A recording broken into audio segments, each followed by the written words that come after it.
அதற்கு சாமுவேல், நான் எப்படி போவேன்? சவுல் இதை கேள்விப்பட்டால் என்னை கொன்று போடுவானே என்றான். அப்பொழுது கர்த்தர், நீ ஒரு காளையை கையோടെ கொண்டு போய் கர்த்தருக்கு பலியிட வந்தேன் என்று சொல்லி ஈசாயை பலி விருந்துக்கு அழைப்பாயாக. அப்பொழுது நீ செய்ய வேண்டியதை நான் உனக்கு அறிவிப்பேன். இந்த சம்பவம் எத்தனை பேர் தெரியும்? ஆமென். தாவீது சாமுவேல் அபிஷேகம் பண்றாரு, தெரியும்ல இந்த சம்பவம் உங்களுக்கு. இன்றைக்கு இதுல என்ன நம்ம வேதத்தை தியானிக்க போகிறோம். ஆண்டவர் நம்மோடு பேசுவார். அதனால கூர்மையாக ரொம்ப ஆழமாக நீங்க கவனிக்க வேண்டும் என்று நான் விரும்புகிறேன். ஆண்டவர் நம்ம எப்படி லீட் பண்ணுவார் என்பதை நம்ம இன்றைக்கு பார்க்க போகிறோம். நோட் இருந்ததுன்னா எழுதிக்கோங்க. 1 step at a time. அதாவது ஒரு நேரத்தில் ஒரு அடி. இது உங்களுக்கு புரியலன்னா நான் இன்னும் புரிய வைக்க விரும்புகிறேன். தொடர்ந்து நம்ம பார்க்கும்போது நமக்கே புரியும். இப்பொழுது ஏசாயா 48வது அதிகாரம் 17வது வசனம் வாசிக்கலாம். ஏசாயா 48:17.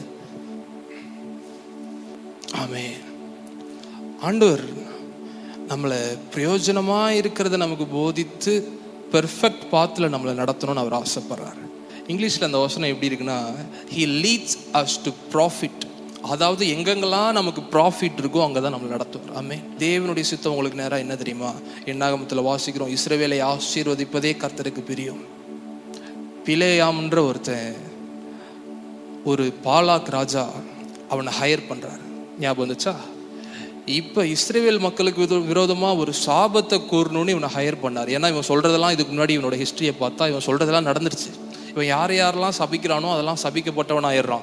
கொஞ்ச நாளில் அவனுக்கு வீடு இல்லாமல் போயிடுது, நிலம் இல்லாமல் போயிடுது. இந்த மாதிரி இருக்குது. இவன் பவர்ஃபுல்லாக இருப்பான் போலன்னு ஒரு ராஜா இதை பார்த்துட்டு பிலேயாம ஹையர் பண்ணுறான். எனக்கு ஒரு வேலை இருக்குது, எனக்கு ஒரு பிரச்சனை இருக்குது, இந்த இஸ்ரேல் மக்களை கண்டாலே எனக்கு பிடிக்கல, நீ வா, எனக்கு அவங்கள நீ சபிக்கிறதுக்காக நான் உன்னை கூப்பிட்டு போவேன்னு சொல்லிட்டு ஒவ்வொரு மலையாக ஏறுறான். இப்போ கரெக்டாக இவன் சபிக்கலான்னு வாயை திறக்கும் போதெல்லாம் ஆண்டவர், நான் உன்னை சா அப்படின்னு சொல்லும் போதே அந்த வார்த்தையை மாற்றி நான் உன்னை ஆசீர்வதிக்கிறேன் அப்படின்னு சொல்ல வச்சுறாரு. வாயை புரட்டிடுறார், ட்விஸ்ட் பண்ணிடுறார். புரியுதா உங்களுக்கு? ஆண்டவருக்கு இஸ்ரேவேலை ஆசீர்வதிக்கிறது தான் பிரியம். அது இன்னொரு புறஜாதியான ஒரு சாமியாரே வந்து உங்களுக்கு விரோதமாக ஏதாவது பில்லி சூனியம் வைக்கிறதுக்கோ சாபத்தை வைக்கிறதுக்கோ வந்தாலும், இந்த காலத்தில் நடக்கிற விஷயத்த சொல்கிறேன். ஒருத்தனுக்கு விரோதமாக பில்லி சூனியம் வைக்கணும்னா முதல் கேள்வி என்ன தெரியுமா கேட்பாங்க? அவன் கிறிஸ்தவனா? இதுதான் அவங்களுடைய முதல் கேள்வி. அவன் கிறிஸ்டினா என்கிட்ட முன்னாடியே சொல்லிடுங்க, நான் வரமாட்டேன். அதையும் மீறி இவங்க கிறிஸ்தவன் சொன்னால் இவனுங்க வரமாட்டானுங்கன்னு தெரிஞ்சு கிறிஸ்தவெல்லாம் இல்லைங்கன்னு சொல்லிட்டு சும்மா நீங்கள் அவனுக்கு விரோதமாக அசுத்தாவி அனுப்புங்க, பில்லி சோனியை வைங்க, சாபத்தை அனுப்புங்க, எப்படிலாம் சொன்னால் என்ன தெரியுமா நடக்கும்? போன ஆவி அவன் கிறிஸ்தவன்னு தெரிஞ்சு அவன் இயேசுவேன்னு கத்துனவனே பயந்து போய் ரிட்டன் வந்து எந்த சாமியார் அந்த ஆவியை அனுப்புனாலும் அவனை வந்து அட்டாக் பண்ணும். நைட்டில் அவனுக்கு தூக்கம் இருக்காது. இப்போ அவன் இவனை கான்டாக்ட் பண்ணி, எதுக்குடா என்கிட்ட போய் சொன்னேன், அவன் கிறிஸ்தவன் இல்லைன்னு எதுக்குடா என்கிட்ட சொன்ன? பெரிய மன உளைச்சல் யாருக்கு? சாமியாருக்கு. ஆனால் நீங்கள் நிம்மதியாக தூங்கிட்டு இருப்பீங்க அந்த நேரத்தில். ஏன் தெரியுமா? ஒரே காரணம், அவர் உங்களை நேசிக்கிறார். இஸ்ரவேல் அவர் நேசிக்கிறார் என்னன்றது உணராமல் இருக்கலாம். வனாந்திரத்தில் உணரவே இல்லை. பசி வரும்போதெல்லாம் முறுமுறுக்கிறாங்க, தாக்கம் எடுக்கும் போதெல்லாம் முறுமுறுக்கிறாங்க. ஆனால் அவருடைய பார்வையில், அவருடைய ஸ்தானத்தில் ஆண்டவர் கரெக்டாக இருந்தார். அவர் நேசிச்சுட்டு தான் இருந்தார். உபாகமத்தில் வாசிக்கிறோம், பாலாக்டேந்து உன்னை காப்பாத்தினாரு, பிலேயாம்டேந்து உன்னை காப்பாத்தினாரு. என்ன காரணம் தெரியுமா அப்படின்னு மோசே பேசிட்டு இருக்கும்போது சொல்றாரு, காரணம் உன் தேவனாகிய கர்த்தர் உண்மையில் அன்பு கூறுகிறார். இதுதான் ஒரே ஒரு காரணம். நமக்கு கேட்க சிம்பிளா தெரியலாம், அன்பு கூறுகிறார் என்ன இது ரொம்ப சில்லியா இருக்கு. இதுதான் எல்லாருக்குமே தெரியுமே, குழந்தைங்களுக்கு கூட தெரியுமே. ஆனா நான் சொல்றேன், இதை விட ஒரு பவர்ஃபுல்லானது வேற ஒண்ணுமே இல்லை. அவர் என்னை நேசிக்கிறாருன்ற உணர்வுல நீங்க இருக்கிறதோட வல்லமை எந்த உலக மனுஷங்கள்ட்டையும் இருக்காது. அப்படி நீங்கள் இருக்கும்போது பிசாசு உங்களை பார்த்து நடுங்கி தூரமாகவே நிற்கும். உங்கள்கிட்ட ஏதாவது ஒரு ஆக்சிடென்ட்டையோ ஒரு தீமையோ உங்களுக்கு அனுப்புறதுக்கு ரொம்ப பயப்படும். ஆனால் உண்மையை சொல்லணும்னா உங்களுக்கு நேராக தான் அதிக பிசாசு கூட்டம் இருக்கும். ஏன்னா நீங்கள் தான் மெயின் டார்கெட்டு. கிறிஸ்தவத்தில் சும்மா லூக்குவாமா, அனலும் இல்லாமல் குளிரும் இல்லாமல் இருக்கவங்கலாம், இவனை நம்ம கண்டுக்கவே வேணான்ட்டு ஓரமாக விட்டுரும் பிசாசுங்க. ஆனால் யார் ஒருத்தன் ஆண்டவர் என்னை நேசிக்கிறாருன்ற உணர்வில் இருக்கிறானோ, அந்த உணர்வை அவனிடத்துலேருந்து எடுத்து போகிறதுக்காக பிசாசனுடைய கூட்டெல்லாம் ஒவ்வொரு நாளும் தீவிரித்து கொண்டிருக்கிறது. புரியுதா நான் சொல்கிறது உங்களுக்கு? அவர் உங்களை நேசிக்கிறாருன்ற அறிவு எவ்வளோ பெருசுன்னு நான் என்னால் சொல்ல முடியாது. என் வாழ்க்கை முழுதும் உங்களுக்கு விவரிக்க ட்ரை பண்ணாலும், பைபிளில் இருக்கிற ஒவ்வொரு வசனத்தையும் எடுத்து நான் காட்டினாலும் அதனுடைய எண்ட் பாயிண்ட்டுக்கு என்னால் கொண்டு போக முடியாது. ஏன்னா அதுக்கு ஒரு எண்டே இல்லை. அவர் உங்களை நேசிக்கிற நேசத்துக்கு ஒரு அளவே இல்லை. இன்ஃபினைட். நான் அவரை நேசிக்கிறதுக்கு இவ்வளோதான் அளவுன்னு என்னால் சொல்லிட முடியும். உங்களாலையும் சொல்லிட முடியும். ஆனால் அவர் உங்களை நேசிக்கிறதுக்குரிய அளவை யூ கேனாட் மெஷர். அது அளவே இல்லை, முடியாது.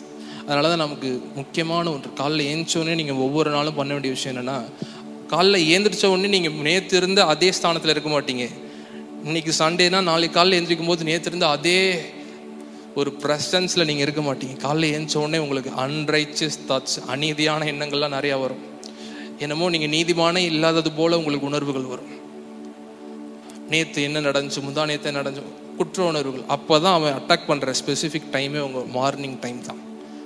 அப்போ நீங்கள் ஏந்திரிச்ச உடனே பண்ண வேண்டிய ஒரே விஷயம், என்னுடைய ஃபீலிங்ஸ் எனக்கு என்ன சொல்லுறதுன்றது எனக்கு முக்கியம் இல்லை.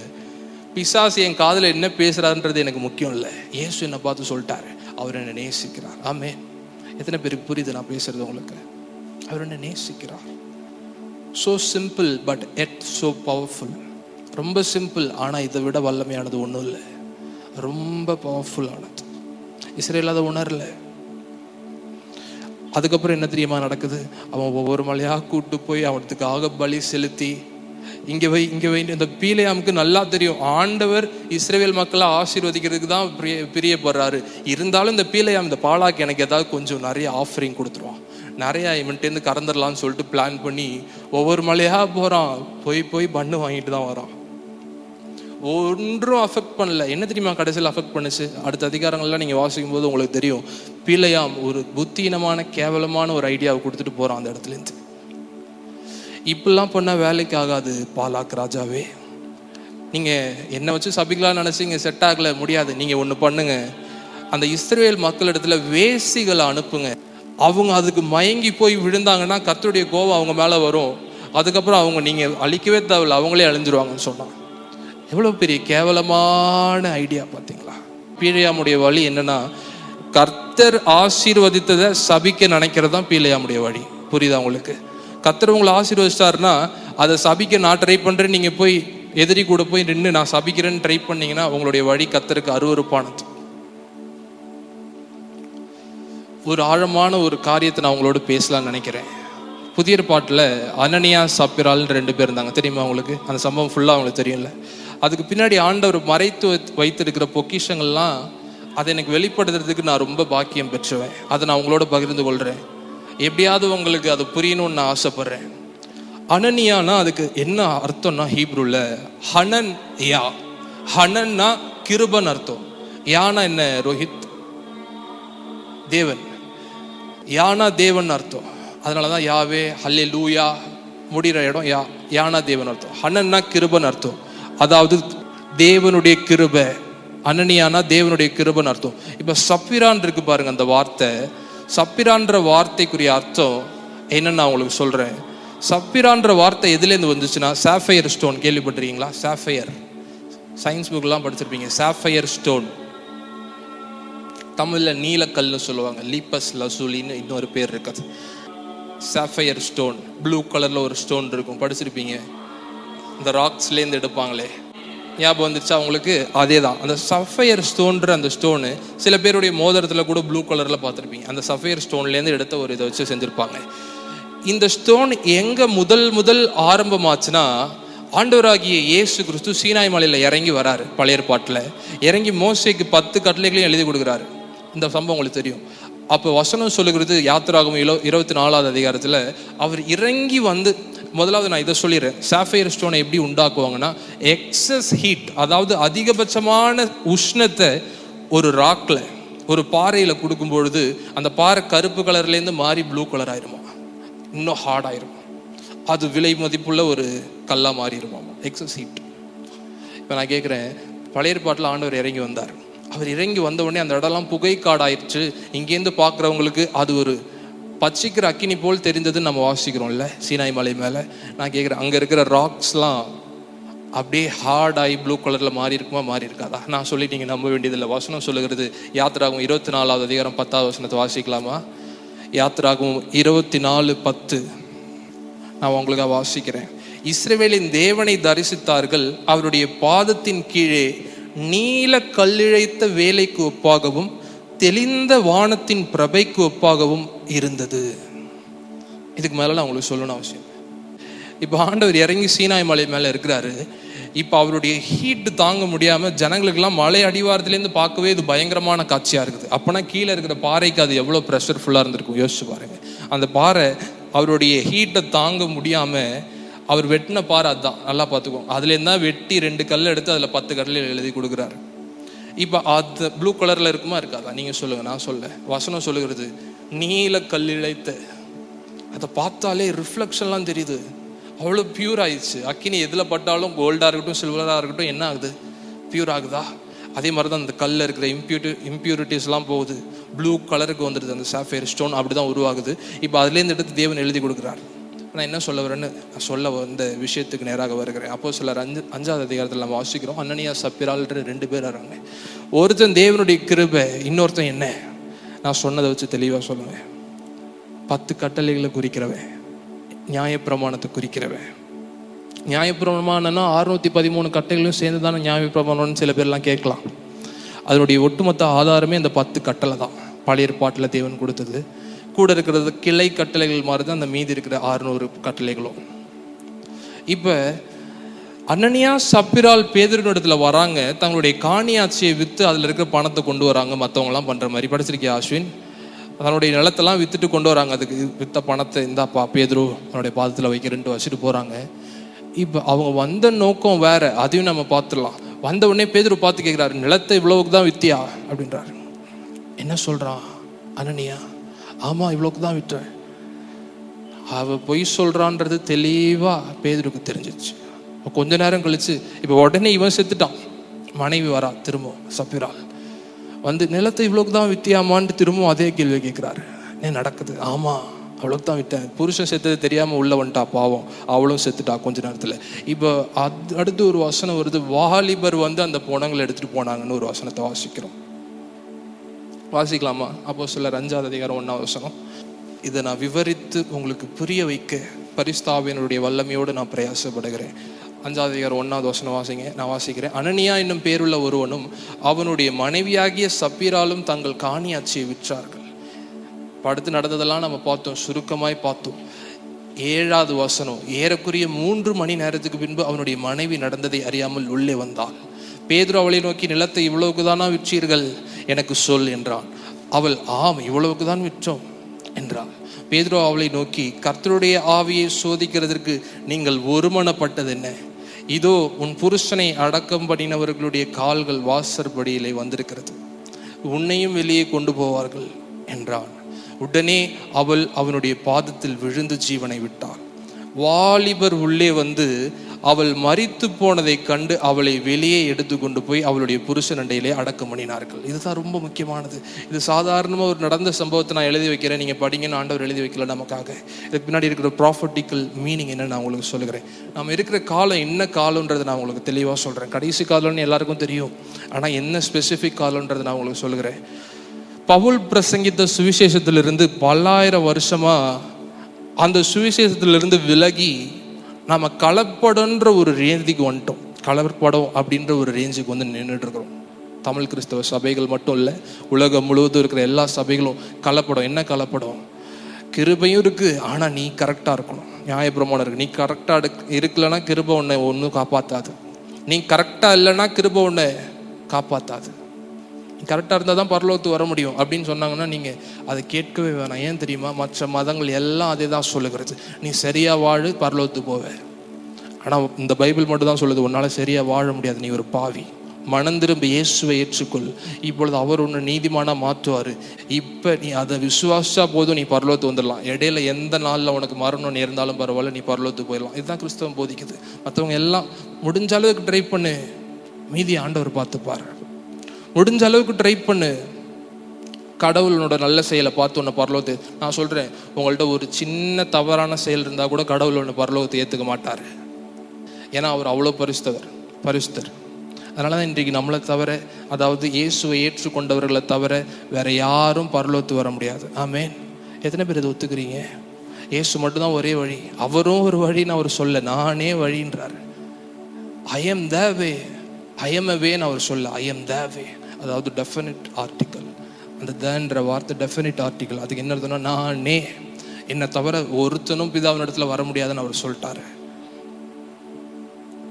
இப்போ மற்ற மதங்கள்லாம் என்ன சொல்லுதுன்றதை நம்ம பார்த்தோம். அது முஸ்லீமாக இருக்கட்டும், ஹிந்துவிசமாக இருக்கட்டும், ஜெயினிசம், புத்திசம், எதுவாக வேணா இருக்கட்டும், அவங்க சொல்கிற வேலை எல்லாம் நீ உன்னோட பங்கில் கரெக்டாக இரு. தன்னைத்தானே பார்க்கறது மட்டும்தான் மற்ற மதங்கள்.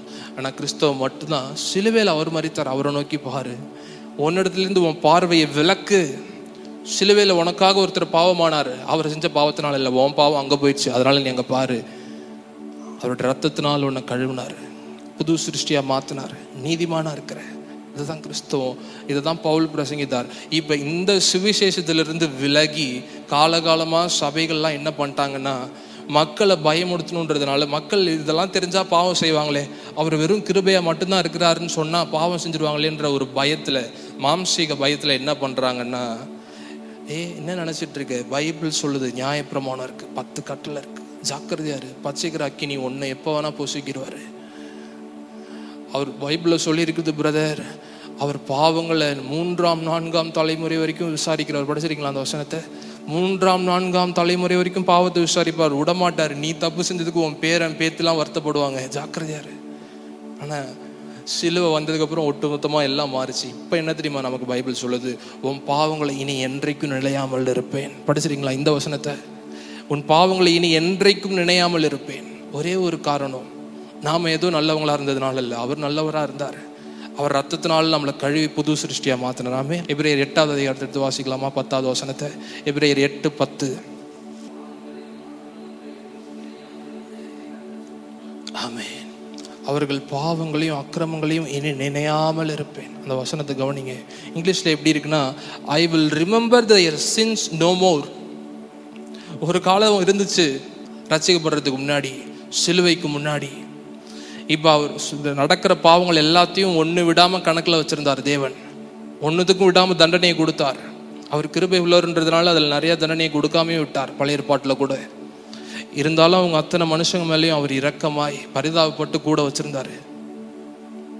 ஆனால் அப்போ கூட அவர் சொன்னார், 3ஆம் 4ஆம் தலைமுறை வரைக்கும் நான் விசாரிப்பேன், ஜாக்கிரதையாருன்னு. ஆனால் இந்த காலத்தில் உங்கள் பாவத்தையே அவர் மறந்துட்டாருன்றார். ஆனால் என்ன பிரச்சனை தெரியுமா, நீங்கள் மறக்கலை. இன்னும் அடிக்கடி நான் அன்னைக்கு அப்படி செஞ்சுட்டேனேன்னு உங்களை நீங்களே குற்றப்படுத்தி கொண்டிருக்கிறீங்க. இயேசு ஒருவனை மன்னித்தும் அவன் தன்னைத்தானே மன்னித்து கொள்ளாவிட்டால் அவன் நிலைமை பரிதாபகரமானது. அப்படி இருக்கிற கிறிஸ்தவங்களாம் இருக்கிறாங்க தெரியுமா உங்களுக்கு? அவங்க வரதே மொரோஸான ஃபேஸோடு வருவாங்க. அவங்கள பார்த்தாலே சந்தோஷமாக அவங்கள பார்க்கவே முடியாது. ஒயிட் அண்ட் ஒயிட்டில் இருந்தாலும் உள்ள எல்லாம் துக்கம், உள்ள எல்லாம் கருப்பு. இந்த எபிரேயர் 8ஆவது அதிகாரம் 10ஆவது வசனத்தில் வாசித்தோம், அப்பொழுது சிறியோர் முதல் பெரியோர் வரைக்கும் எல்லாரும் என்னை அறிந்து கொள்வார்கள். ஒருவனும் தன் அயலானை நோக்கி கர்த்தரை அறிந்து கொள் என்று போதிக்க வேண்டுவதில்லை, அதுக்கு அவசியமே இல்லை. இங்கே இருக்கிறதுலே வயசு ஜெரமிக்கு தான் கம்மின்னு நினைக்கிறேன். தேவன் அங்கேருந்து தான் ஸ்டார்ட் பண்ணுறாரு, அங்கேருந்து அவரை போதிக்க ஆரம்பிக்கிறார். ஜெரமிக்குள்ள இருக்கிற அபிஷேகத்திலேருந்து தேவன் ஒவ்வொரு காரியத்தையும் பைபிளில் வெளிச்சமாய் அவனுக்கு காமிச்சு கொண்டே இருப்பார். நம்ம வயசை வச்சு யாரையுமே நினச்சிடக்கூடாது. இங்கே ஒரு 50 வயசில் வந்தாலும் சரி, ஒரு 20 வயசில் இங்கே வந்து ஒருத்தன் பிரசங்கம் பண்ணாலும் சரி, நீங்கள் எப்படி தெரியுமா அவனை பார்க்கணும்? தேவன் அனுப்பின ஒரு ஊழியனா மட்டும்தான் அவனை நீங்கள் பார்க்கணும். ஆமென். இதுதான் தேவனுக்கு சித்தம். இன்றைக்கு நிறைய பேர் வயசை பார்த்து, அவன் போட்டுக்கிற ட்ரெஸ்ஸை பார்த்து, இவனுக்கு என்ன பெருசாக பைபிள் நாலேஜ் இருக்க போகுது, இவன் என்ன பேசிட போகிறான், இப்படி பார்த்துட்டு தூரத்தில் நம்மளை ஜட்ஜ் பண்ணிட்டு இருக்கவங்களாம் இருப்பாங்க. ஆனால் நம்மள்ட்ட ஆமேன்னு சொல்லுவாங்க. அவங்கள பற்றிலாம் நீங்கள் கவலையப்படக்கூடாது. அவங்க மனசில் அவங்க விரியன் பாம்பாக இருக்கிறாங்க, எப்போ கொத்துவாங்கன்னு தெரியாது. அதனால் நீங்கள் தேவனிடத்துல மட்டும் உங்கள் செக்யூரிட்டியை நீங்கள் தேடணும். இந்த மனுஷனுக்கு என்ன கொஞ்சம் பிடிக்கும், இவனுக்கு நம்ம மேலே ஒரு மதிப்பு இருக்குன்னு நீங்கள் எந்த மனுஷனும் நம்பிடக்கூடாது. பக்கத்தில் பார்த்துக்கோங்க, இவன் நம்மளை கொஞ்சம் மதிக்கிறான், நமக்காக ஆபத்தில் உதவி செய்வான் அப்படின்னு யாரையும் நம்பிடாதீங்க. யாரும் இல்லை, உதவி செய்கிற தேவன் ஒருத்தர் மட்டும்தான். இங்கே இருக்கிற நானும் சேர்த்து தான் சொல்லுகிறேன். அதனால் நான் உங்களுக்கு டெலிவரி பண்ண வந்த வார்த்தை இது மட்டும்தான். அவர் வெறும் கிருபையை மட்டுமே இருக்கிறார். ஆமென். அவரிடத்துல யாதொரு வேற்றுமை நிழலும் இல்லை. வெறும் பரிசுத்தமானவர், வெறும் பரிசுத்தம் மட்டும்தான் இருக்குது. அதனால தான் நம்மளை பரிதாபப்பட்டு அவர் நீதிமானா மாற்றலை. அப்படி மாற்றிருந்தானா, மனுஷன் தான் எப்போதும் பாவம் செய்வான், கார்பெட்டுக்கு அடியில் எல்லாத்தையும் தள்ளிட்டு கார்பெட்டை மூடிடலாம், ஒன்றும் பிரச்சனை இல்லை அப்படின்னு அவர் விட்டுருக்கலாம். அப்படி விடல. நீதியாய் நேர்த்தியாய் ஒரு சின்ன திரும்ப அளவு பாவம் கூட உங்கள்கிட்ட இல்லாமல் அத்தனையும் கணக்கில் கொண்டு தம்முடைய குமாரன் மேலே செலுத்தி, அதன் மேலே அத்தனை கோபத்தையும் அவர் செலுத்தினதுனால இன்றைக்கு நம்ம நீதிமானா இருக்கிறோம். நம்ம யாருடைய பரிதாபத்தினாலும் நீதிமானா இல்லை. தேவன் நீதியாய் இப்ப தேவன் கிறிஸ்துவ தண்டித்த அதே பாவத்திற்கு திரும்ப என்ன தண்டிக்க முடியாது. உங்களுக்கு தெரியுமா? கிறிஸ்துவ தேவன் எந்த பாவத்துக்காக தண்டிச்சார் ரோஹித்? உன்னோட பாவத்துக்கு தானே. இப்போ அதே பாவத்துக்காக நான் அன்னைக்கு உன்னை தண்டிக்காம விட்டேன்னு உன்ட்ட வந்து தண்டிப்பார் நினைக்கிறியா நீ? ஏன்னா ஒரு முறை பலியாக்கப்பட்ட பலியினுடைய வேல்யூ அவ்வளோ பெருசு. கிறிஸ்து யாருன்னு நமக்கு இன்னும் தெரில, அவருடைய வேல்யூ என்னன்னு நமக்கு தெரில. லா ஆஃப் டபுள் ஜப்படின்னு ஒரு லா இருக்கு, லாயர்ஸ்க்கெலாம் தெரியும். ஒரு முறை தண்டிக்கப்பட்ட ஒரு தண்டனையை இன்னொரு டைம் அவங்க யார்கிட்டையும் செலுத்த மாட்டாங்க. கோர்ட்டில் இருக்கு, ஹை கோர்ட்டில் இன்னும் இருக்கு. கிறிஸ்து தான் செஞ்ச பாவத்துக்காக பலியாகலை, அவர் ஒரு பாவமும் செய்யலை. நான் செஞ்ச பாவத்தை அவர் சரீரத்தில் சுமந்து கொண்டார். பிதாவினுடைய அத்தனை நீதியான நியாய தீர்ப்பும் கோபமும் கிறிஸ்துவின் மேலே வந்தது. ஒட்டுமொத்தமாய் அவரை பட்சித்தது, கொடூரமாய் அவரை பட்சித்தது. அவர் தேவனுடைய குமாரனா இருந்ததுனால மட்டும்தான் அவர் சாகாம கடைசி வரைக்கும் இருந்தாரே தவிர சாதாரண மனுஷன் மேலே ஒரு செகண்ட் கூட இருந்திருக்க வாய்ப்பே இல்லை. செத்து போயிருப்போம். திரும்ப இங்கே வருவோமா? பவுலுடைய சுவிசேஷம் புரட்டப்பட்டு இப்போ கிருபையும் இருக்குது, பவுல் சொன்னதும் இருக்குது. அதே நேரத்தில் பழைய ஏற்பாட்டில் கர்த்தர் கொடுத்த நியாயப்பிரமாணமும் இருக்குது. ரெண்டு உடன்படிக்கைக்கும் சென்டரில் வாழ்ந்துகிட்டு இருக்கிறாங்க. இங்கே உடன்படிக்கை பழசு, இங்கே உடன்படிக்கை புதுசு. ரெண்டுத்துக்கும் இடையில ஒருத்தர் வேலி போட்டு வச்சிருக்காரு தேவன். இப்போ இவங்க எங்கே தெரியுமா வாழ்ந்துகிட்டு இருக்கிறாங்க? அந்த வேலி மேலே உட்காந்துட்டு இருக்கிறாங்க, லிவிங் ஆன் த ஃபென்ஸ். இந்த பக்கமும் காலை வைக்கல ஃபுல்லாக, அந்த பக்கமும் ஃபுல்லாக காலை வைக்கல. நியாயப்பிரமாணம் தானே ஃபுல்லாக தேவன் தண்டிப்பார் கோபப்படுவார்னு சொன்னீங்கன்னா இல்லை தேவன் கிருபை உள்ளவர் அப்படின்னு சொல்லுவாங்க. இல்லை தேவன் கிருபை உள்ளவர் தானே, இல்லை தேவன் தண்டிப்பார். ஒரு கலப்படம் உள்ளே வந்துடுச்சு கிறிஸ்தவத்துக்குள்ள. அதனால தான் தேவன் சொன்னார் வெளிப்படுத்தின விசேஷத்தில், ஒருவேளை நீ அனலாயாவது குளிராயாவது இருந்தால் நலமாக இருக்கும். ஏன் தெரியுமா நலமாக இருக்கும்? நான் யோசிச்சிருக்கேன், ஆண்டவரே குளிராக இருந்தால் எப்படி நலமாக இருக்குன்னு சொல்கிறீங்க? அனலாக இருந்தால் நலமாக இருக்குன்னு சொன்னீங்கன்னா ஓகே, நல்ல விஷயம். ஆனால் குளிராக இருக்கிறவனை பார்த்து எப்படி நலமாக இருக்கும்? ரெண்டுத்துக்கும் சேர்த்து நலமாக இருக்கும்னு சொல்கிறீங்க. அப்புறம் தான் தேவன் ரொம்ப லேட்டாக எனக்கு வெளிப்படுத்தினார், அனல் குளிர்ன்றது நம்ம ஸ்பிரிச்சுவாலிட்டி சம்மந்தப்பட்டதில்லை, அது ரெண்டு உடன்படிக்கை. பழைய ஏற்பாட்டு உடன்படிக்கை குளிர், அதில் ஒரு மனுஷனும் நியாயப்பிரமாணத்தை கொண்டு நீதிமானாக்க முடியாது பவுல் சொல்லிட்டார். இப்போ அந்த குளிர்லேயே மொத்தமாக இருந்தானா அது என்ன தெரியுமா பண்ணும்?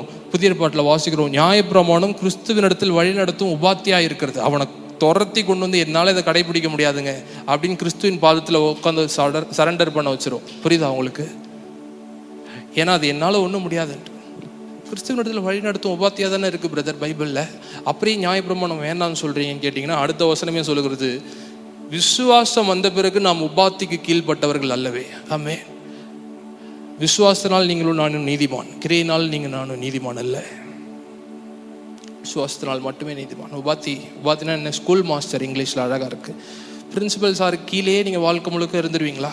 ஸ்கூல் படிக்கும்போது இருப்பீங்க, அதுக்கப்புறம் நீங்கள் அவரை விட்டு பிரிஞ்சு வந்துடுவீங்க. அதுக்கப்புறம் அவரும் உங்களை ரெஸ்பெக்ட் பண்ணி ஆகணும், ஏன்னா உங்கள் ஏஜ் அப்படி, உங்களுக்குரிய மதிப்பு அப்படி. ஆனால் கிறிஸ்து நம்மளை ரட்சிக்கப்பட்ட அந்த நாளிலேயே எல்லா நியாயப்பிரமாண கட்டிலிருந்தும் விடுதலையாக்கி ஒளியின் ராஜ்யத்துக்கு கொண்டு வந்துட்டார். இப்போ அவருடைய அன்பு மட்டும்தான் உங்கள் மேலே ஜொலித்து கொண்டிருக்கிறது. அவருடைய இருதயம் ஃபுல்லாக நீங்கள் மட்டும்தான் இருக்கிறீங்க. விசுவாசிக்கிறீங்களா? அதை உங்களை மிகவும் நேசிக்கிறார் தேவன், அதனால தான் உங்களுக்கு பேசிகிட்டு இருக்கிறார். ஆண்டவர் மிகவும் நேசிக்கிறார். ஒருவேளை குளிராக இருந்தால் அது அவனால் தாங்க முடியாமல் துரத்திட்டு வந்து கிறிஸ்துவனிடத்தில் விழுந்துருவான். ஆனால் அவன் அதுவா இல்லை, ரெண்டும் கலந்து இருக்கிறான். ஒருவேளை அனலாக இருந்தால் சூப்பர், ஆல்ரெடி அவர் நல்லவர் தான்றதை விசுவாசிச்சு இவன் நல்ல நம்பிக்கையை கொண்டிருக்கிறதுனால நல்ல வாழ்க்கையை வாழ்ந்துட்டு இருக்கிறான். ஏன்னா நீங்கள் தப்பாக நம்பிட்டு சரியாக வாழ முடியாது. நான் அடிக்கடி சொல்கிறது போல், you cannot believe wrong and live right. நீங்கள் தப்பாக ஒரு நம்பிக்கை வச்சுட்டு தேவன் என் மேலே கோபமாக இருக்கிறார், தேவன் என்னை நேசிக்கல, நான் இந்த பாவத்தை செஞ்சுட்டேன், அந்த பாவத்தை செஞ்சு நான் ஒரு பாவி, இப்படிலாம் நம்பிட்டு நீங்கள் நீதிமான்ற வாழ்க்கையை வாழ்ந்துட முடியாது, நீங்கள் நீதியை செஞ்சிட முடியாது. இதெல்லாம் நம்பிட்டு இருந்தீங்கன்னா ஒன்று நடக்கும், யாரும் இல்லாதப்ப நீங்கள் பாவம் செய்வீங்க. இதெல்லாம் நம்பிட்டு இருந்தீங்கன்னா ஒன்று நடக்கும், எல்லாரும் இருக்கிறப்பையும் நீங்கள் பாவம் செய்வீங்க. பாவம் உங்கள் வாழ்க்கையில் இருக்கும், அடிக்ஷன்ஸ் உங்கள் வாழ்க்கையில் இருக்கும். காரணம் இன்னும் நீங்கள் யாருன்றதே நம்பலை. கிறிஸ்து இயேசுக்குள்ள தேவனுடைய நீதியாக இருக்கிறீங்க. வசனம் சொல்லுகிறது, அவர்கள் நீதிமானாக்கப்பட்டிருக்கிறீங்க அவருடைய ரத்தத்தினால. வசனம் சொல்லுகிறது. இதெல்லாம் நீங்கள் விசுவாசிக்காமல் பாவம் வந்த உடனே ஐயோ நான் பாவி அப்படின்னு உட்காந்துருந்தீங்கன்னா உங்கள் வாழ்க்கையில் திரும்ப திரும்ப பாவம் வந்துட்டே தான் இருக்கும். பாவம் வர்ற நேரம் தான் ஸ்பெஷல் டைமே உங்களுக்கு. அப்போ அறிக்கையிடுங்க, நான் தான் நீதிமான்னு.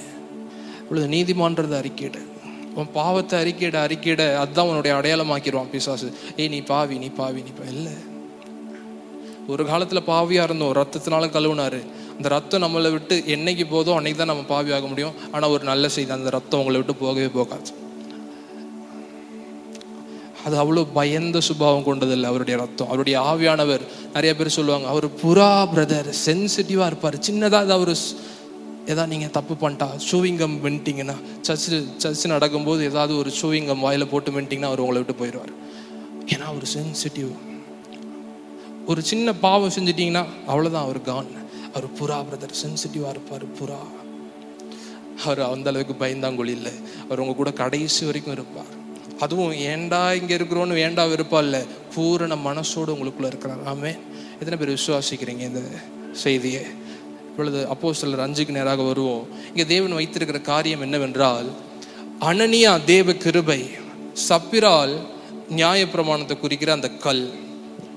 ஏன்னா அதுலேருந்து அந்த கல்லை வெட்டி தான் தேவன் 10 கல்லையில் எழுதி கொடுக்குறாரு. இப்போ ரெண்டும் மிக்ஸ் ஆகும்போது அங்கே என்ன தெரியுமா நடக்கும்? இந்த சம்பவத்தை வச்சு சொல்லுங்க, என்ன நடக்குங்க? சாவு, டெத். எங்கெங்கெல்லாம் கிருபையும் நியாயப்பிரமாணத்தையும் மிக்ஸ் பண்ணுறீங்களோ அங்கே ரெண்டுமே வேஸ்ட் ஆகும். எங்கெங்கெல்லாம் புது ரசத்தை பழைய துருத்தியில் வார்த்து வைக்கிறீங்களோ, ரசமும் சிந்திப்போம், துருத்தியும் கிழிந்து போம், இயேசுவானவர் சொன்னது போல. ரெண்டும் மிக்ஸ் ஆகும்போது அங்கே டெத்து மட்டும் தான் நடக்கும். அதெல்லாம் ஒரு அடையாளமாக வைத்து தான் அப்போஸ்தலர் 5ல் ஆண்டவர் எழுதி கொடுத்துருக்கிறாரு நமக்கு.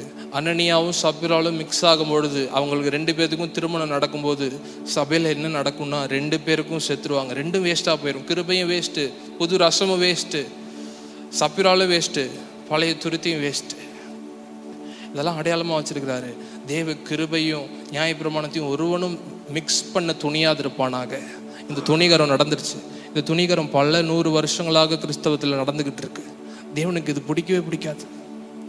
இன்றைக்கி நிறைய பேர் வந்தவுடனே, ஓ ஸ்டேஜில் எப்படி இருக்கும் உங்களுக்கு தெரியுமா, ஸ்டேஜில் ஷூ போடக்கூடாது தெரியுமா, சாக்ஸ் போடக்கூடாது, இப்படி பண்ணக்கூடாது, டிஷர்ட் போட்டு சர்ச்சுக்கு வரக்கூடாது. நீங்கள் அதெல்லாம் கேட்டு வளர்ந்துருக்க மாட்டீங்க, உங்களுக்கு இதெல்லாம் புதுசாக இருக்கலாம். ஆனால் யூடியூப்பில் போய் நீங்கள் பார்த்தீங்கன்னா எப்படிலாம் பேசுகிறவங்க இருக்காங்க தெரியுமா? கடிந்து கொண்டு பேசுகிறவங்க. கேட்டால் அவங்க பேர் பாஸ்டர்ஸ். ஒருத்தர் 2 பேர் இல்லை, அநேகர் இருக்கிறாங்க. அவருடைய அன்பையும் உங்களுடைய அடையாளத்தையும் கடிந்து கொண்டு ஒருத்தன் பேசினானா அவனை நீங்கள் பின்பற்றலாம், தப்பே இல்லை. ஆனால் நீ வரும்போதெல்லாம் உங்களை பாவி, என்ன உனக்கு தகுதி இருக்கு, அவர் பரிசுத்தவான், நீ பாவி, அவர் யார் தெரியுமா, நீ வேஸ்ட். ஆண்டவர் சொல்லும் போது கூட அப்படிலாம் சொல்ல, நான் உயிர்த்தெழுதலும் ஜீவனமா இருக்கிறேன், நீ என்ன மார்த்தாலே இப்படி சந்தேகப்பட்டு இருக்க நீ, அப்படிலாம் அவர் கேட்கல. நான் உயிர்த்தெழுதலும் ஜீவனமா இருக்கிறேன். யார் சார்பில் தெரியுமா? உன் சார்பில் இருக்கிறேன்னா, உன் பக்கத்தில் நான் இருக்கிறேன். அவர் ஏன் தெரியுமா உங்க நீதியா இருக்கிறாரு? இன்னைக்கு பாடினான் ஜேம்ஸ், எகோவா சித்கேனுன்ற வார்த்தை அவன் பாடினான். அதுக்கு என்ன தெரியுமா அர்த்தம்? என் தேவனே என்னுடைய நீதி, the Lord our righteousness. ஆண்டவரே என்கிட்ட நீதி இல்லை, நீ கவலைப்படாத, நான் உன்னுடைய நீதியா இருக்கிறேன். இதை இஸ்ரவேல் அந்த காலத்திலே ஒத்துக்கிட்டு அவர் பின்னாடி போயிருந்தாங்கன்னா அவங்க அனுபவித்த தீமைகள்லாம் அனுபவிக்காம இருந்திருக்கலாம். ஆனா அவங்களுக்கு அது புரியல. ஆண்டவரே இது வரைக்கும் நீர் நல்லவர்ன்றதுனால எங்களை ஆசீர்வதித்து வழி நடத்தினீர். செங்கல்ல கடந்தோம், மண்ணா பொழிந்தது, எல்லாம் ஓகே, மாறா மதுரமாச்சு. ஆனா இப்ப நாங்க வரோம்பா, நீர் கட்டளையிடுகிறவைகள் எல்லாவற்றையும் நாங்க செய்வோம், நாங்க நல்லவர்களா இருக்கிறதுனால எங்களை ஆசீர்வதிங்கன்ட்டு சொன்னாங்க பாருங்க. கொடுத்தார் 10 கட்டளையை. இவன் நல்லவனா இருக்கிறதுனால அவர் ஆசீர்வதிக்க முற்பட்டார். அப்படி ஆசீர்வதிச்சா ஒருத்தனையும் அவர் ஆசீர்வதிக்க முடியாது. ஏன்னா ஒருத்தரும் நல்லவன் இல்லை, எல்லாம் பாவம் செய்கிறவன். அதனாலதான் சாபத்தை பார்க்கிறோம். அதனாலதான் பழைய ஏற்பாட்டில் நாட்டை விட்டு புறஜாதிகள் இடத்துல சிதறடிக்கிறாரு தேவன். தேவ கோபம் அதனாலதான் அவர்கள் மேல இருந்தது. ஒரே ஒரு காரணம், தேவனை தங்களுடைய நீதியா இவர்கள் ஏற்றுக்கொள்ளவில்லை. ஆனால் நமக்கு சொல்லப்பட்டிருக்கிற வாக்குத்தத்தம் எரேமியால இருக்கிறது. அதுக்கு என்ன அர்த்தம்னா, ஒரு காலம் வரும், அப்பொழுது இந்த மக்கள் எல்லாம் எனக்கு ஒரு பேர் வச்சு என்னை கூப்பிடுவாங்க. அது என்ன பேர்னா யெகோவா சித்கேனு, அதாவது எங்கள் நீதியா இருக்கிற தேவன் என்று அர்த்தம். அதே காலத்தில் தான் நீங்களும் நானும் இருக்கிறோம். அதே காலத்தில் தான் நீங்களும் நானும் இருக்கிறோம். நம்மை குறித்து சொல்லப்பட்ட வசனம் தான் அது எரேமியால. அந்த காலத்துல தேவனுக்கு இடும் நாமம் எங்கள் நீதியா இருக்கிற தேவன். இன்றைக்கு நீங்களும் நானும் ஆண்டவரே நான் நீதிமான் அதனால என்ன ஆசீர்வதின்னு கேட்டோம்னா நம்மளை விட முட்டாள் வேற யாரும் இல்லை. ஆனா தேவனே நீர் என்னுடைய நீதியா இருக்கிறீர், என்னை பார்க்கும் பொழுது உம்முடைய நீதியை பிதாவானவர் பார்க்கிறார், அதற்காக உங்களுக்கு நன்றி. நீங்க ஒரு ப்ரேயர் பண்ணீங்கன்னா அதை விட தேவனை பிரியப்படுத்துகிற ப்ரேயர் வேற எதுவுமே இல்லை. ஆண்டவரே நான் இவ்வளோ நேரம் உபவாசிச்சேன், இவ்வளோ நேரம் உடைய சமூகத்தில் இருந்தேன், என்னை ஆசீர்வதிங்க, அதனால அது அவருக்கு பிடிக்கவே பிடிக்காது. கிறிஸ்தவத்துக்கு வெளில பல மணி நேரம் முழங்காலே நிற்கிறவன் இருக்கிறான், முழங்காலே படியேறவன் இருக்கிறான், முழங்கால்லாம் ரத்தம் சிந்த சிந்த படியேறவன்லாம் இருக்கிறான், நாக்குக்குள்ள கொக்கியை விட்டு கடவுளை பிரியப்படுத்துறான்னு நினைக்கிறவன்லாம் இருக்கிறானா இல்லையா? நான் சொல்றது, நைட்லாம் தூங்காம ஒரு கார்பெட்டை விரிச்சு முகத்தை தலை மேல இப்படி குனிஞ்சு முட்டிலே நிற்கிறவன்லாம் இருக்கிறான். இதெல்லாம் போக நமக்கு இன்னும் நம்மளுடைய செயலை சார்ந்து இருக்கணும்னு நினைக்கிறீங்களா நீங்க? நம்ம முழங்கால் போறதுனால இல்லை அப்படி ஆசீர்வாதம் நமக்கு. முழங்கால் போறதை நான் தப்பு சொல்ல, ஏன் போடுறீங்கன்ற இன்டென்ஷனை நான் கேள்வி கேட்குறேன். ஆண்டவர் இதெல்லாம் பார்த்து என் மேலே கொஞ்சம் அதிக தயவு கொடுத்துருவாரு. இல்லை, ஒரே தயவு நீங்கள் கிறிஸ்துவை ஏற்றுக்கிட்டதுனால மட்டும்தான் உங்களுக்கு உண்டாச்சு. கடைசி வரைக்கும் கிறிஸ்துவனால் மட்டும்தான் உங்களுக்கு எல்லாமே உண்டாகுமே தவிர மற்ற எந்த ஆசீர்வாதமும் நமக்கு இல்லை. ஆமென். கர்த்தர் நல்லவர். இந்த 5ஆம் அதிகாரத்தில் ஏன் நான் இதை உங்களுக்கு சொன்னேன்னா, வாலிபர் செத்த புணங்களை சபையிலேருந்து எடுத்து வெளில போடுவாங்களாம். என்ன செத்த புணங்கள்? 2 பேர். யார் யாரு? அனனியா சப்ரா. ஏன் தெரியுமா? அங்கே வாலிபர்னு ஆவியானவருங்க குறித்து வச்சிருக்கிறாரு ப்ராஃபட்டிகளா. ஒரு புது ஜெனரேஷன் வருது, நீங்கள் தான் அது, வேற யாரும் இல்லை. இந்த கலப்படன்ற ஒரு மிக்சரை, அனனியாவையும் சப்ராவையும் ஒரே மேரேஜில் மிக்ஸ் பண்ணுற இந்த கலப்படத்தை சபையிலிருந்து ஒழிப்பீங்க. அனனியானா அனனியா மட்டும்தான் இருக்கணும், சப்ரால்னா சப்ரால் மட்டும்தான் இருக்கணும். நியாயப்பிரமாணத்தை மட்டுமே உபதேசிக்கிறவங்க இன்னைக்கு யாருமே இல்லை. ஏன் தெரியுமா? ஒரு சர்ச்சுக்கு ஒருத்தனும் வரமாட்டான், கிருபையும் கூட சொன்னாதான் வருவான். ஆண்டவர் நல்லவர் பிரதர் அப்படி சொன்னாதான் வருவான். அதனாலே இதை ஒரு மிக்சராக ஆட் பண்ணிட்டு இருக்கிறாங்க. பாஸ்டர் நான் தப்பு சொல்ல, அந்த சபையினுடைய பாஸ்டர் நான் தப்பு சொல்ல, அவரும் அதே தான் நம்பிட்டு இருக்கிறாரு. அதனால தான் அவர் அப்படிலாம் பேசிட்டு இருக்கிறார். நீ நிறைய சபைகள் தான் ஓடிக்கிட்டு இருக்கு. 1 ஸ்டெப் அட் அ டைம். தேவன் உங்களை இதெல்லாம் செய்யறதுக்கு, கலப்படத்தெல்லாம் சபையிலிருந்து பிடுங்கி எரிகிறதுக்கு உங்களை நடத்தும் போது எப்படி அவர் நடத்துவார்னா 1 ஸ்டெப் அட் அ டைம். ஒரு நேரத்தில் ஒரு அடி உங்களை எடுத்து வைக்க வைப்பார். நீங்கள் ஊழியத்துக்கு வந்த உடனே 10வது ஸ்டெப் இது தான் பண்ணி பண்ணணும்னு உங்களுக்கு காமிக்க மாட்டார். ஃபர்ஸ்ட் ஸ்டெப் இது தான் அப்படின்னு பாருங்க. ஃபர்ஸ்ட் நீங்கள் உள்ளே வரும்போதே உங்களுக்கு கடைசி ஸ்டெப்பையும் அவர் காமிக்க மாட்டார். அதுதான் நம்ம 1 சாமுவேலில் வாசிக்கிறோம். என்ன தெரியுமா இருக்குது அந்த 1 சாமுவேலில்?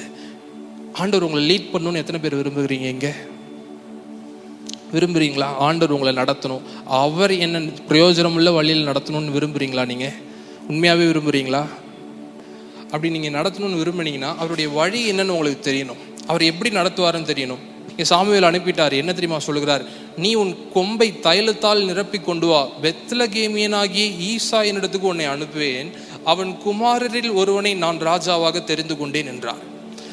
அவன் குமாரரில் ஒருவனை நான் ராஜாவாக தெரிந்து கொண்டேன் என்றான். இங்கே ஆண்டவர் என்ன சொல்லியிருக்கலாம்? நீ போ ஈசாயின் இடத்துக்கு போ, அவனுக்கு இத்தனை குமாரர்கள் இருக்கிறாங்க, அதில் கடைசி ஒருத்தர் இருக்கிறான், அவன் பேர் தாவீது. தாவீது தான் நான் தெரிந்து கொண்ட பாத்திரம், அவனை போய் அபிஷேகம் பண்ணுன்னு சொன்னார். அவர் சொல்லலை. ஏன்னா அவருடைய வழி அதுவல்ல. நீங்கள் போகும்பொழுது அவர் விட்னஸ் பண்ணுகிறார், நீங்கள் ஒரு அடி எடுத்து வைக்கும் பொழுது அடுத்த பகுதி என்னன்றதை உங்களுக்கு காண்பிக்கிறார். ஏன்னா இந்த வார்த்தை கால்களுக்கு தீபமாக இருக்குன்னு பைபிள் சொல்லுது. இது பவர்ஃபுல் ஃப்ளாஷ் லைட்டாக இருக்குன்னு சொல்ல, ஹெட்லைட்டாக இருக்குன்னு சொல்ல, அங்கே என்ன இருக்கோ அதை காமிக்குன்னு சொல்ல, கால்களுக்கு தீபமாமா இந்த வசனம். அப்படின்னு என்ன அர்த்தம்? நீங்கள் அடுத்த அடி எடுத்து வைக்கிற வரைக்கும் தான் உங்களுக்கு காட்டும்.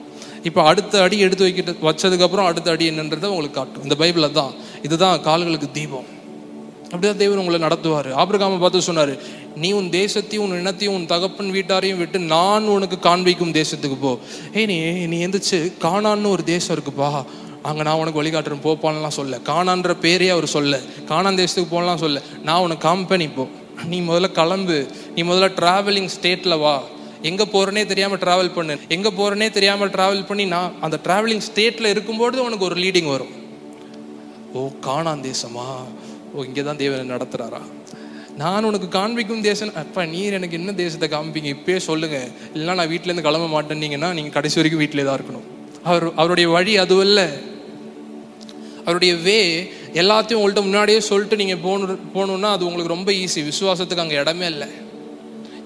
வசனம் சொல்லுகிறது, நாம் தரிசித்து நடவாமல் விசுவாசித்து நடக்கிறோம். அதுக்கு என்ன அர்த்தம்னா, எல்லாத்தையும் பார்த்து ஆண்டவரே இந்த பிளான்லாம் எப்படி இருக்குது, இந்த பிளானை கொஞ்சம் மாற்றலாமா ஆண்டவரே, ஆண்டவருக்கே நம்ம ஐடியா கொடுப்போம். ஆனால் தேவனுடைய வழி எப்படின்னா, கடைசி வரைக்கும் உங்களை அவர் தான் நடத்துவார். ஒரு இடத்துல கூட ஒரு ஸ்டெப்பில் கூட உங்களை விட்டுட்டு போக மாட்டார். ஆனால் நீங்கள் ஒரு அடி எடுத்து வைக்கணும். 1 ஸ்டெப் அட் அ டைம். இப்போ சாமுவேல் வரான், ஒவ்வொருத்தனா ஈசாய் காமிக்கிறான். என்னுடைய குமாரர்கள்லாம் கூப்பிட்டீங்களே, எதுக்கு கூப்பிட்றீங்கலாம் ஈசாய்க்கு தெரியாது. அதுவும் அதே மாதிரி லீடிங் தான். எலியாப் வரான், எலியாப் ஃப்ரெண்டில் வரான். சாமுவேல் பார்த்து அசந்துட்டான். என்ன 6 பேக்ஸ் இவனுக்கு, என்ன ஆர்ம்ஸ் பைசப்ஸ். ஆண்டவர் இவனை தான் அபிஷேகம் பண்ண போறாரு. ஏன்னா சவுலை ஒரு காலத்தில் நான் அபிஷேகம் பண்ணேன். சவுல் எப்படி தெரியுமா இருந்தான்? 6 பேக்ஸோட இருந்தான். எல்லாரும் அவனுடைய தோள்களுக்கு கீழே தான் இருந்தாங்க. அவன் அவ்வளோ ஹைட்டாக இருந்தான். அப்போனா எலியாப் தான் அப்படின்ட்டு இவன் தைல குப்பியெல்லாம் நிரப்பி எடுத்து ரெடியாக வச்சிருக்கான். ஆண்டவர் சொல்லிட்டாரு, டே இவன் இல்லை அப்படின்னு சொல்லிட்டு என்ன தெரியுமா சொல்லுறார்? சாமுவேல் நோக்கி, கர்த்தர் சாமுவேலை நோக்கி, நீ இவனுடைய முகத்தையும் இவனுடைய சரீர வளர்ச்சியையும் பார்க்க வேண்டாம். அப்படின்னா என்ன பண்ணிட்டான் அந்த சாமுவேல்? சரீர வளர்ச்சியெல்லாம் பார்த்துட்டான். என்ன பல்கா இருக்கான் இவன், யுத்தத்துக்கு வந்தானா எல்லாத்தையும் முறியடிச்சிருவான், ராஜாவானா இவன் அதுக்கு தகுதியானவன் அப்படின்னு முடிவு பண்ணிட்டான். ஆண்டவர் தெளிவாக சொல்லிட்டார், இவனுடைய சரீர வளர்ச்சி நீ பார்த்துட்டு இருக்க சாமுவேல், இவனுடைய சரீர வளர்ச்சியை பார்க்க வேண்டாம். நான் இவனை புறக்கணித்தேன், இவனை நான் ரிஜெக்ட் பண்ணிட்டேன். மனுஷன் முகத்தை பார்க்கிறான், கர்த்தரோ இருதயத்தை பார்க்கிறான். இப்போ அடுத்து வரோம். இப்போ ஆண்டவர் இவன் வந்ததுக்கு அப்புறமாவது தாவீது ஒருத்தர் இருக்கான்ப்பா, தாவீதுன்னு ஒருத்தன், அவனை வர சொல்லு அப்படின்னு சொல்ல. இன்னும் இருக்கிறாங்க இவனுக்கு சகோதரர்கள்லாம், இன்னும் கொஞ்சம் பேர் இருக்கிறாங்க. சம்மாவை வர சொல்றாரு, கூட இருக்கிற இன்னும் கொஞ்சம் பேர்த்த வர, ஒவ்வொருத்தரா வரான். ஆண்டவர் இவனா இல்லை, இவன் இல்லை. அடுத்து வரான். ஆண்டவர் இவன் தானா தைல குப்பியை எப்படா யார் மேலடா இவன் அபிஷேகம் பண்ணலான்ட்டு ரெடியா இருக்கிறான். ஏன்னா சவுல் இவனை எப்போ கொல்லுவான்னு தெரியாது. அதுக்குள்ள இவன் அபிஷேகம் பண்ணிட்டு ஊரை விட்டு போய் ஆகணும் சாமுவேல். அதனால இவனா இல்லை. கடைசியில் ஒருத்தன் வரான். இல்லை அவ்வளோதான் எங்களுக்கு குமாரன்னு சொல்லி முடிச்சிட்டாங்க. அப்புறம் தான் ஒருத்தருக்கு ஞாபகம் வருது. யாருக்குன்னா ஈசாய்க்கு. ஆமாம், எனக்கு இன்னொருத்தன் கூட இருக்கிறான்ட்டு. மறக்கப்பட்ட ஒருத்தன் தாவீது. ஒரு ஐடென்டிட்டியும் இல்லை. காட்டில் இருக்கிறான், யாருக்கு தெரியும் அவனை? வனாந்திரத்தில் இருக்கிறான், யாருக்கும் அவனை தெரியாது. கூட்டு வர சொல்கிறார். போய் கூட்டு வந்தால் அவன் பார்த்தா நல்ல ரூபம் உள்ளவனாக இருந்தான், அழகிய கண்கள். இது ரெண்டும் எதுக்கு தெரியுமா அடையாளம்? யுத்தத்துக்கு அவன் லாய்க்கே இல்லைன்னு அடையாளம். யுத்தத்துக்கு யார் தெரியுமா லாய்க்கு? முகத்தில் ஒருத்தன் தழும்போட 6 பேக்ஸோட நல்லா சூப்பராக இருக்கணும். நீ இந்த அழகாக குழந்த மாதிரி இருக்க, அமுல் பேபி மாதிரி இருக்கிற, இப்படிலாம் கேட்பாங்க பார்த்தீங்களா? இவனுக்கும் ராஜாவாகிற அந்த இமேஜுக்கும் சம்மந்தமே இல்லை. என் மைண்டில் இந்த இமேஜே இல்லையே ஆண்டவரே, இவனை போய் அபிஷேகம் பண்ண சொல்கிறீங்கன்னு சாமுவேல் கேட்டிருக்கலாம். ஆண்டவர் இருதயத்தை பார்க்கிறாருன்னு சொல்லிட்டு அந்த சின்ன பையன் 17 வயசு தான் அவனுக்கு, அதெல்லாம் பார்க்காம தைல குப்பியை நிரப்பி அவனை அபிஷேகம் பண்ணான். ஆசீர்வாதம் பாருங்க. இதை நான் எதுக்கு இந்த பகுதியை நான் எடுத்தேன் என்றால், ஆண்டவருடைய லீடிங் எப்படின்னு உங்களுக்கு தெரியணும். ஒரு நேரத்தில் ஒரு ஸ்டெப் தான் உங்களை அவர் நடத்துவார். எலியாப்னா எலியாபை கடக்கிற வரைக்கும் வெயிட் பண்ணுங்க. சம்மாவை கடக்கிற வரைக்கும் வெயிட் பண்ணுங்க. ஒவ்வொரு ஸ்டெப்பாக தான் உங்களை நடத்துவார். இப்போ நான் பார்த்து சரீர அளவு நல்லா இருக்கேன்ட்டு அங்கேயே ரிஜெக்ட் ஆகி அங்கேயே செட்டில் ஆயிடாதீங்க. இவன் தான் ராஜான்ட்டு அபிஷேகம் பண்ணிடாதீங்க. ஆண்டவர் உங்களை நடத்துகிற வரைக்கும் வெயிட் பண்ணுங்க. மோசேயினுடைய வாழ்க்கையில் ஆண்டவர் முன்னாடியே சொல்லியிருக்கலாம், இப்படி நீ 10 வாதைகளை அனுப்ப போற, கடைசி வாதையில தான் இவன் ஓகே சொல்லுவான், அதுக்கப்புறம் நீங்களாம் விடுதலையாகி வெளில வந்துடலாம். இதெல்லாம் சொன்னார் ஆண்டவர் மோசேக்கு. ஒன்றையும் சொல்ல, போ நீ ஒரு வாதையை ஃபர்ஸ்ட் அனுப்பு. ஒவ்வொரு வாதையாக அவனுக்கு மாறிட்டே இருக்கும், ஒவ்வொரு வாதையிலும் கடினப்பட்டே இருப்பான் அவன். கடைசி வாதையில தான் நான் அவனை டெலிவர் பண்ணுவேன். அப்போ கூட சொல்ல, கடைசி வாதையில கூட அவர் சொல்லலை நான் உங்களை ரட்சிப்பேன் இந்த வாதையில். ஆனால் ஒவ்வொரு இதுலேயும் ஆண்டவர் சொல்கிறத மட்டும் செஞ்சுட்டே வந்துட்டு இருந்தான். கடைசியில் இவங்க டெலிவர் ஆனாங்க. ஆமே, டெலிவர் ஆனதுக்கு ஒரே ஒரு காரணம் என்னென்னா, 9 பிளேக்ஸ், அதாவது 9 வாதைகள் செய்யாததை 10வது வாதை ஏன் தெரியுமா செஞ்சிச்சு? அது இயேசுனுடைய ரத்தத்தை குறிக்கிற வார்த்தை. புரியுதா உங்களுக்கு? இயேசுனுடைய ரத்தம் எங்கே இருக்குதோ அங்கே உங்களுக்கு விடுதலை. இயேசுனுடைய ரத்தத்தை நீங்கள் எகிப்து தேசத்தில் இருக்கும்போது தெளிச்சா கூட பரவாயில்ல, நீங்கள் அங்கேருந்து வெளில வந்துடுவீங்க. இயேசுனுடைய ரத்தத்திற்கு அடையாளமாகி அந்த ஆட்டு ரத்தத்தை வீட்டு வாசலில் தெளிக்கிறாங்க. டோர் போஸ்ட், அதாவது நிலைக்கால்கள்லையும் கதவுகளையும் தெளிப்பாங்களாம். என்ன சிம்பிள் வருது அங்கே? Plus cross simple. கரெக்டாக சொன்னேன். அங்கே ஒரு கிராஸ் சிம்பிளை நம்ம பார்க்குறோம். ஆண்டவர் லீட் பண்ணுற விஷயத்தை பாருங்கள். அப்போது தான் வெளில கொண்டு வராங்க.